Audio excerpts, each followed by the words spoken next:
देखिए, भारत में गवर्नर की संस्था हमेशा कंट्रोवर्सी में रही है, लेकिन हाल के दौर में ये कंट्रोवर्सी काफ़ी बढ़ गई है।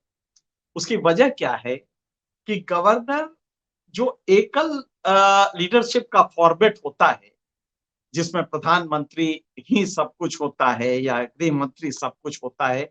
आप जानते हैं कि भारत में इस समय जो लीडरशिप चल रही है, वो यूनि लीडरशिप के फॉर्मेट में है।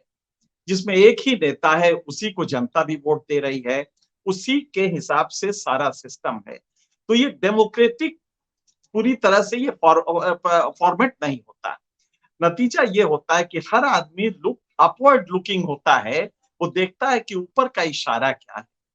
लिहाजा जो अपने विवेक होते हैं, उस विवेक का बहुत रोल कम हो जाता है। ये एक खास दिक्कत है यूनि लीडरशिप के फॉर्मेट की। इसमें कमांड सिस्टम तो बड़ा तेज चलता है, एक इशारा काफ़ी होता है, ऊपर से नीचे तक सबके सारे दहशत पे आ जाएँगे और अटेंशन पे खड़े हो जाएँगे। लेकिन इसके नुकसान बहुत ज़्यादा हैं। हाल के दौर में गवर्नर की संस्था एक केचुआ बन गई है, रीढ़ विहीन हो गई है। आप तमिलनाडु का केस लें, तमिलनाडु के केस में बहुत सिंपल सा है कि कभी सोचा भी नहीं जा सकता कि भारत की जो पार्लियामेंट्री डेमोक्रेसी है, भारत के संविधान में जो बताया गया है, उसमें एक क्षण भी कोई गवर्नर या कोई राष्ट्रपति एडमिनिस्ट्रेटिव मैटर पे कोई फैसला स्वयं ले, ये सोचा भी नहीं जा सकता। लेकिन वहां के गवर्नर ने एक मंत्री को ही निकाल दिया। अब आप इसको गौर से देखें, ये मतलब एक शुद्ध हिमाकत है। कोई गवर्नर किसी मंत्री को कैसे निकाल सकता है? उसकी वजह क्या है? बहुत सिंपल सा है कि अगर आप आर्टिकल 74, 75 अगर देखें, तो सरकार पार्लियामेंट और असेंबली के प्रति रिस्पॉन्सिबल होती है। तमिलनाडु की जो सरकार होगी, उसको वहां पे असेंबली फेस करना होता है। यहाँ पे जो सरकार है नरेंद्र मोदी की, उसको असेंबली पार्लियामेंट फेस करना होता है। लिहाजा ये नियम बना कि गवर्नर कोई भी एडमिनिस्ट्रेटिव वर्क जो है, वो अपने नहीं कर सकता, वो हमेशा एड एंड एडवाइस पे चलेगा, हमेशा। इसमें कोई भी विरोध नहीं है। दो अवसर आते हैं जिसमें गवर्नर अपने विवेक से काम करता है, क्योंकि उस समय काउंसिल ऑफ मिनिस्टर उपलब्ध नहीं होता। उदाहरण के लिए, जब नया चुनाव हो और नए चुनाव के बाद ये तय करना हो कि कौन सी सरकार बुलाई जाए। हालांकि उसके लिए भी बोमई जजमेंट ने चीजें बदल दी हैं और फ्लोर टेस्ट को अंतिम टेस्ट कहा है, और जो पूरा ये है उसका एक सीक्वेंस दिया है कि गवर्नर किसको वरीयता देगा। पहले लार्जेस्ट सिंगल पार्टी को देगा, अगर बहुमत है तो कहना ही कुछ नहीं है। उसके बाद pre poll alliance, post poll alliance वगैरह वगैरह एक क्रमिक रूप से दिया हुआ है। लिहाजा गवर्नर के पास कोई बहुत ज्यादा स्वेच्छा नहीं होती है।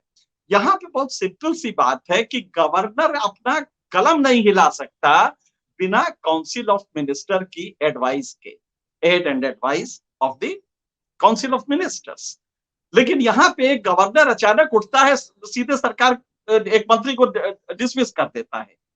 ये इतना हास्यास्पद होगा पूरी दुनिया में जब यह मैसेज जाएगा, तो भारत के लोकतंत्र को लोग मजाक समझेंगे कि गवर्नर जो कि अनइलेक्टेड होता है, बल्कि कहिए तो भारत में वो एक पिट्ठू होता है होम मिनिस्ट्री का। इतना कमजोर कर दिया है भारत में गवर्नर की संस्था को। अब आप इसका दूसरा पहलू देखिए, गवर्नर साहब ने अचानक कर दिया। इसके पहले आपको आरिफ मोहम्मद खान का याद होगा, केरल में उन्होंने भी एक मंत्री के बारे में यही किया था कि आप इनको निकाल दीजिए। तो उन्होंने कहा कि नहीं साहब, ये निकालने का केस नहीं है। तो खैर वो वहां पे तो रुक गया, लेकिन यहाँ पे सीधे गवर्नर ने पहले कहा कि निकालिए। उसने कहा कि नहीं, निकालेंगे नहीं। ये आपका काम नहीं, गवर्नर का काम नहीं है कि हमें किसको निकालना है किसको नहीं देना है। ये बात सच है कि वो मंत्री उस पर चार्जशीट है, उस मंत्री के इन्वेस्टिगेशन चल रहा है, वो मंत्री जेल में है। लेकिन ये बात तो सरकार को देखनी होगी ना। मंत्री जेल में है, उसको निकालना सरकार का काम है। लेकिन कोई तीसरा आदमी कर दे कि साहब देखिए ये तो बड़ा गलत बात है, ये संविधान सम्मत नहीं है, लिहाजा हम निकाल देंगे, तो गवर्नर को तो ये पावर ही नहीं है। अब जब हंगामा बचा, तो गृह मंत्रालय ने एक नोट भेजा कि भाई ऐसा करिए, आप इसको रोक दीजिए। तो अगले दिन 24 घंटे के अंदर एक दूसरी चिट्ठी लिखता है गवर्नर कि साहब वो जो पुराना वाला था वो उसको स्थगित करते हैं।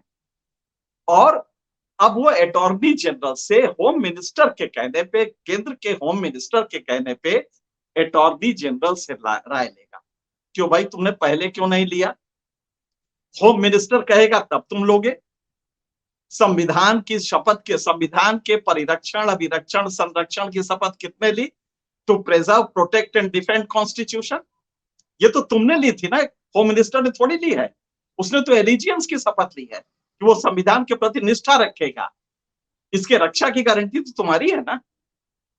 तो तुमने उस समय नहीं देखा कि तुम एक ऐसा कदम एडमिनिस्ट्रेटिव जोन में ले रहे हो जो तुम्हें नहीं लेना चाहिए।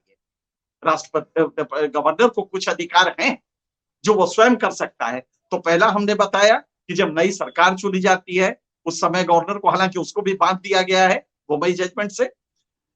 दूसरा होता है कि अगर कोई ऐसी स्थिति है जहां एक सरकार हट गई, बहुमत में नहीं है, अल्पमत में है, ऐसे समय उसको काउंसिल ऑफ मिनिस्टर उपलब्ध अगर नहीं होता है तो वो अपने विवेक से काम करती है। लेकिन यहाँ पे तो सब कुछ बदस्तूर कायम है। लिहाजा ये स्वेच्छाचारिता, और हाल के दौर में आप ये देखेंगे पिछले 9 सालों में, चूंकि मोदी की जो सरकार रही है, यूनि लीडरशिप का एक अलग फॉर्मेट है जिसमें अगर गौर से आप देखें तो ये धीरे से डिक्टेटोरियल एक सिस्टम की तरफ है जिसमें कि हर चीज वहां देख के होती है और उसके पहले कहा कहना पड़ता है यशस्वी प्रधानमंत्री, यशस्वी गृह मंत्री। और ये जुमला हमारे मंत्री के जबान पे चढ़ा हुआ है। लिहाजा वो देखते रहते हैं कि सरकार किससे खुश होगी। ये गवर्नर खुश करने के लिए किया है। इस गवर्नर का ये मानना है कि बड़ा एहसान है कि ये हमें होम मिनिस्टर ने अपॉइंट कर दिया।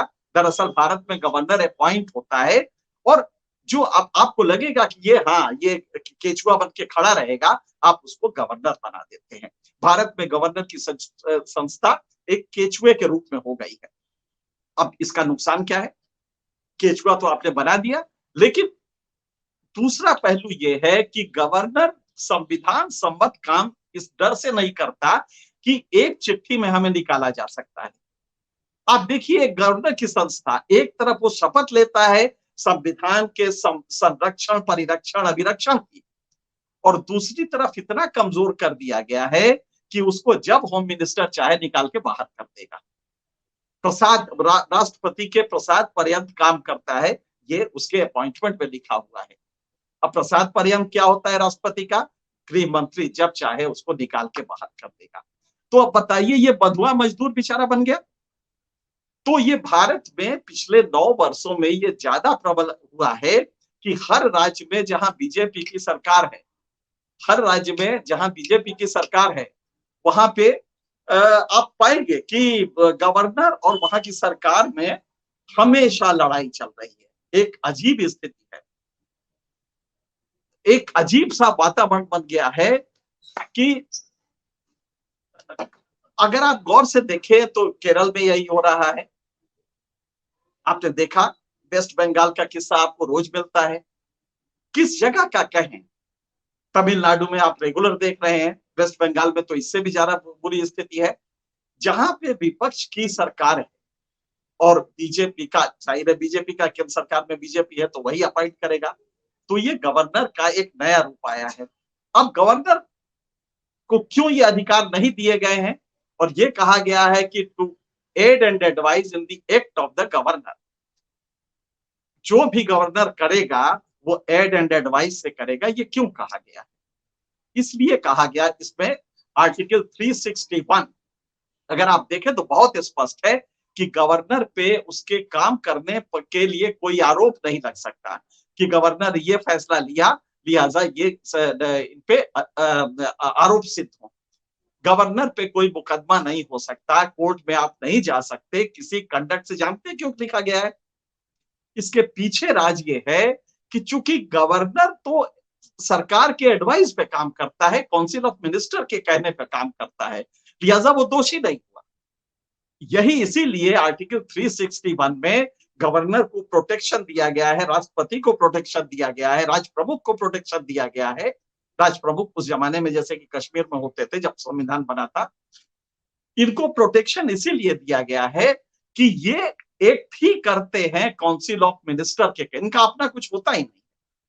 लिहाजा किसी भी ऐसे डिसीजन में जो एडमिनिस्ट्रेटिव डोमेन में हो, पॉलिसी डिसीजन हो, उस पर अगर गवर्नर ने दस्तखत किया है तो उसे उसके लिए आरोपी या अपराधी नहीं किया जा, उस पर कोई मुकदमा नहीं चल सकता। ये इसके पीछे राज है। अब अगर आपको इतना प्रोटेक्शन दिया गया तो क्या आपको फर्ज नहीं आपका मालूम है कि आप किसी मंत्री को नहीं हटा सकते? मुझे याद है एक बार ब्रिटेन में राजा के पास एक कैबिनेट का डिसीजन गया। राजा ने कहा कि मुझे पता चला है कि कैबिनेट में सहमति नहीं थी, और यह कह के उसने लौटा दिया, क्योंकि काउंसिल ऑफ मिनिस्टर, तो यहां पे तो उसका डिस्क्रिप्शन ठीक है, लेकिन यहां इस केस में तो ऐसा कुछ भी नहीं है। गवर्नर कभी भी अपने मन से काम करे, लेकिन हुआ क्या, आपने उत्तराखंड में देखा कैसे गवर्नर साहब ने बीजेपी के उसको एक अच्छी भली कांग्रेस की सरकार को गिर गई और फौरन उन्होंने शपथ दिलवा दिया बीजेपी वाले को। हॉर्स ट्रेडिंग खूब हुई जम के। वहां की छोड़िए, गोवा में भी यही हुआ, आपको गोवा का याद होगा। यहाँ पे सुबह 4 बजे ऑर्डर आता है दिल्ली से और सुबह 4 बजे महाराष्ट्र में शपथ दिलवाई जाती है। चीख चीख के सुप्रीम कोर्ट ने शमशेर सिंह के केस में कहा है कि गवर्नर का अपना कुछ भी नहीं, he can not act on his own. बहुत स्पष्ट किया है सुप्रीम कोर्ट ने, अभी इसी फरवरी में भी किया था। अभी आपने देखा होगा दिल्ली का केस, महाराष्ट्र का केस में चीख चीख के कॉन्स्टिट्यूशन बेंच ने कहा कि गवर्नर ने जो महाराष्ट्र में किया है, जिस सरकार को शपथ दिलवाई है, उसने फंडामेंटल्स ही नहीं देखे। जो बेसिक रोल होता है उसका, उससे वो आगे चला गया, वो पॉलिटिकल डोमेन पे चला गया। अगर ये इस तरह के आरोप लगते हैं तो मैं यही सलाह दूंगा कि आप गवर्नर के इंस्टीट्यूशन को खत्म कर दीजिए। आपने एक वहां पे रखा है, और जो होता है एक आप जो बाहुबली रखते हैं, जिसको कॉन्स्टिट्यूशन से कुछ थोड़े बहुत पावर मिले हैं, और अक्सर वो अपना इस तरह की घटनाएं आपके कहने पे कर रहा है। तो ये सवाल इस गवर्नर का नहीं है। इस गवर्नर को एक दिन भी पद पे नहीं रहना चाहिए। और इसी को क्यों, हर राज्य सरकारें बहुमत से जीत के आती है। आप जरा सोचिए, दिल्ली की सरकार 62-70 में 62 सीटें जीत के आती है, पिछली बार 67 सीट के जाती है, लेकिन उसका लेफ्टिनेंट गवर्नर चलने ही नहीं देता उनको, इशारा ऊपर का होता है। तो हम किस तरह की संस्था 70 साल में डेवलप किए हैं कि आज वो एक आपका हैचेट मैन बन गया है, जिसको चाहिए आप कुल्हाड़ी से उसे मरवा दीजिए। तो अगर आप ये संविधान का तसव्वुर आप 70 साल बाद कर रहे हैं, तो सिर्फ ये इशारा है कि एक डिक्टेटरशिप की तरफ ये सरकार जा रही है। और मुझे लगता है कि गवर्नर का ये कंडक्ट सिर्फ गवर्नर पे रिफ्लेक्ट नहीं करता। अगर होम मिनिस्टर को ये चिट्ठी देनी थी तो अटॉर्नी जनरल से पूछने की चिट्ठी नहीं देनी थी, उनको रिकॉल करने की चिट्ठी देनी चाहिए थी कि आप मतलब ये जो कर रहे हैं ये हमारी इमेज खराब कर रहा है। लेकिन आपने चिट्ठी दी अटॉर्नी जनरल से, क्यों एडवोकेट जनरल से क्यों नहीं? जो राज्य का है एडवोकेट जनरल, आपने उससे क्यों नहीं पूछा? इसलिए कि वो सरकार का है। तो एमएचए भी क्या कह रहा है, मिनिस्ट्री ऑफ होम अफेयर्स भी यही कह रहा है, गृह मंत्री भी यही कह रहे, नहीं आप हमारे अटॉर्नी जनरल से पूछ लीजिए। अरे आपको तो गवर्नर साहब को तो एडवोकेट जनरल दिया गया है, आप उससे क्यों नहीं पूछते हैं? तो ये कुल मिला के अगर आप देखें तो एक अजीब सी विषम स्थिति है, जिसमें गवर्नर के इंस्टीट्यूशन को आपने केचुआ बना दिया। हमने देखा कि स्पीकर का भी यही किया है। स्पीकर किस तरह से, और लोकसभा में आप देखिए, राज्य के विधायिकाओं में देखिए, यही चल रहा है। तो मुझे लगता है कि किसी भी सभ्य समाज में, जिसमें हम रूल ऑफ कॉन्स्टिट्यूशन, और जानते हैं प्रजातंत्र का मूल 4 होता है, majority rule, recognition of minority rights, constitutional government, ये तीसरा सबसे वो होता है प्रमुख, और चौथा होता है गवर्नेंस बाय डिस्कशन। डिस्कशन आप पार्लियामेंट में नहीं होने देते, मीडिया आपके साथ है पूरा वर्ग, तो डिस्कशन का कोई स्कोप ही नहीं होता, एक पाक्षिक डिस्कशन होता है। तो कम से कम कॉन्स्टिट्यूशनल गवर्नमेंट तो रखिए, कम से कम उसमें पर्दे में ही लगे, लेकिन कॉन्स्टिट्यूशन कुछ तो फॉलो हो।